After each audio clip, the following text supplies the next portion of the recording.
নরেন্দ্রপুরের দিকে নজর রাখবো। নরেন্দ্রপুরের কারখানায় বিধ্বংসী আগুন, ঘটনাস্থলে দমকলের দুটি ইঞ্জিন। যে ছবি দেখছেন, নরেন্দ্রপুরের কারখানায় বিধ্বংসী আগুন, ঘটনাস্থলে দমকলের দুটি ইঞ্জিন পৌঁছেছে, কালো ধোঁয়ায় ঢেকে গিয়েছে গোটা এলাকা।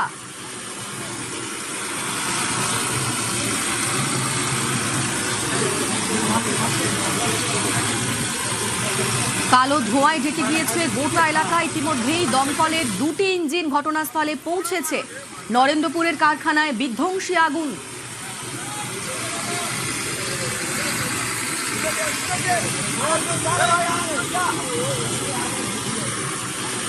ভয়াবহ আগুন নরেন্দ্রপুরের কারখানাতে এবং ইতিমধ্যেই সেখানে দমকলের দুটি ইঞ্জিন পৌঁছে গিয়েছে।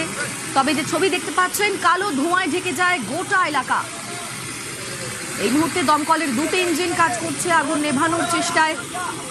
নরেন্দ্রপুরের কারখানায় বিধ্বংসী আগুন। আমাদের সঙ্গে অর্পণ রয়েছেন, প্রতিনিধি অর্পণ। ঠিক কি কখনই আগুন লেগেছে, কিভাবে আগুন, এখনো পর্যন্ত কি কি খবর পাওয়া যাচ্ছে?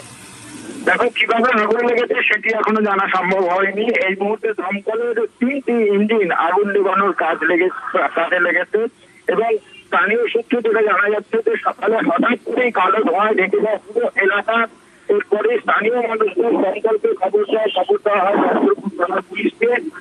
সঙ্গে সঙ্গে দমকলের টিম জানবে যে নরেন্দ্রপুরের যে জায়গায় আগুন লেগেছে এলাকি রামচন্দ্রপুর, সেখান থেকে ঢিলছড়া দূরত্বে দমকল, সেখান থেকে সঙ্গে সঙ্গে দমকলের দুটি গাড়ি, পরবর্তী সময় বারুইপুর থেকে আরো একটি দমকলের ইঞ্জিন এই মুহূর্তে ঘটনাস্থলে এসে পৌঁছেছে এবং আগুন এখনো পর্যন্ত নিয়ন্ত্রণে আনা সম্ভব হয়নি। কারণ এই যে কারখানা, সেই কারখানাটি এখনো পর্যন্ত প্রত্যক্ষদর্শীরা যা জানাচ্ছেন, এই কারখানাটি এবং রঙের কারখানা, সেই কারণে কিন্তু প্রস্তুত ছিল প্রচুর।